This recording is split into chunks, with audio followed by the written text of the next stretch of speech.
Well, good day, my friends. It's your old pal Jordan the Lion. How are you all doing today? I hope you said great.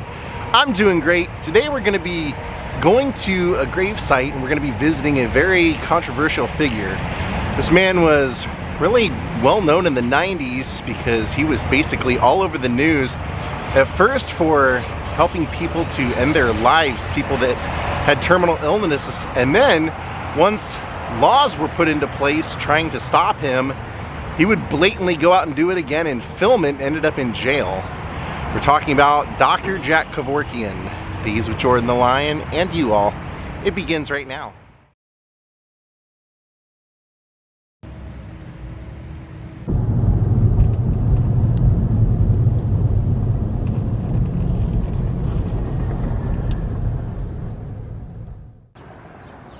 Whitechapel Memorial Park.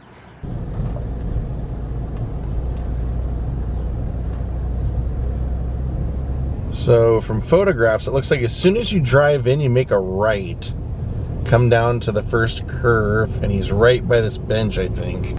So we came in over there, look for that curve, and he is right over here. They nicknamed him Dr. Death. He was a pathologist.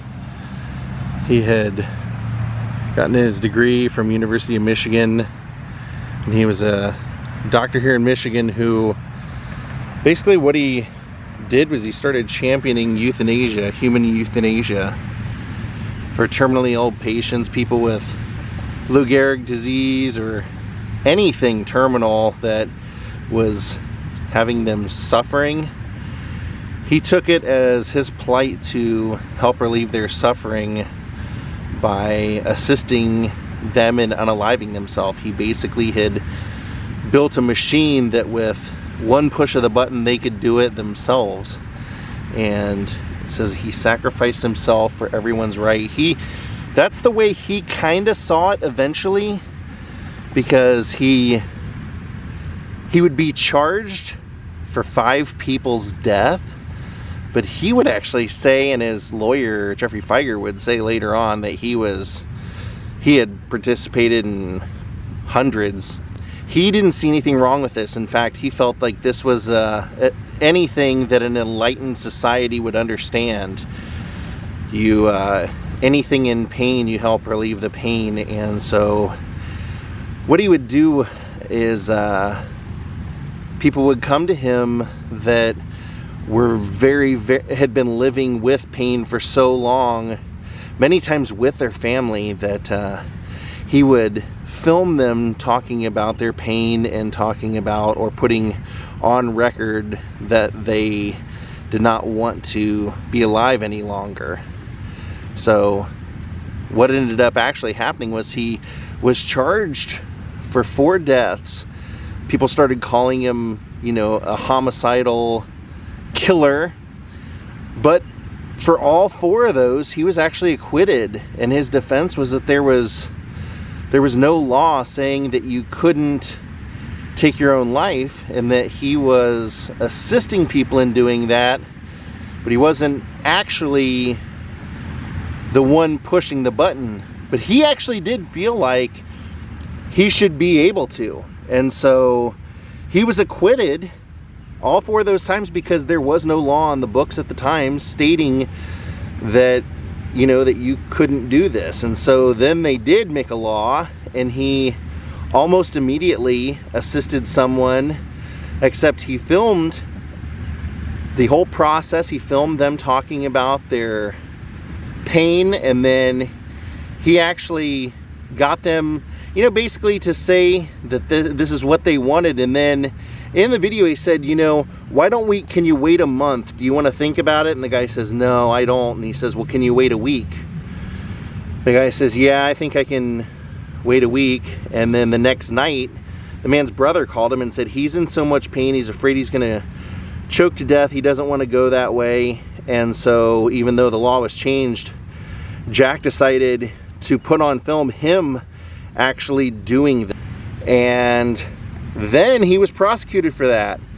And he saw himself as a poster child to make this something that he felt should be legal, something he felt that other people would understand, should understand, In fact, he felt like this was actually something that was really just between the patient and him, or the patient themselves, and that it really didn't involve anyone else. But on that 5th, because they had changed the law, he was convicted unanimously, and he was sentenced to prison and did end up serving time.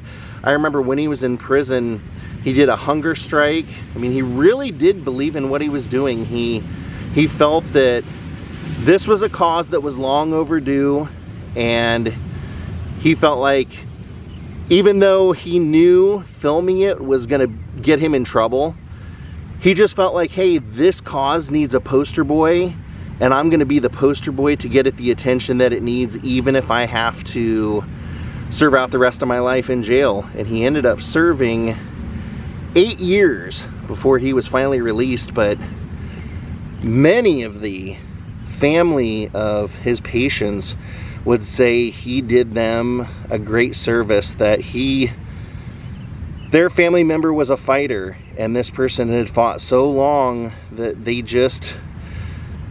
didn't want to be in this position anymore. Now, the counter argument to it, and the reason that people had so much issue, was they felt that no one should be in charge of taking their own life but God. And also that if you made this legal, that people that were ill, people that were handicapped, they felt that people would feel maybe almost be manipulated into thinking that they had to go through with this, almost that this was an expected option of them.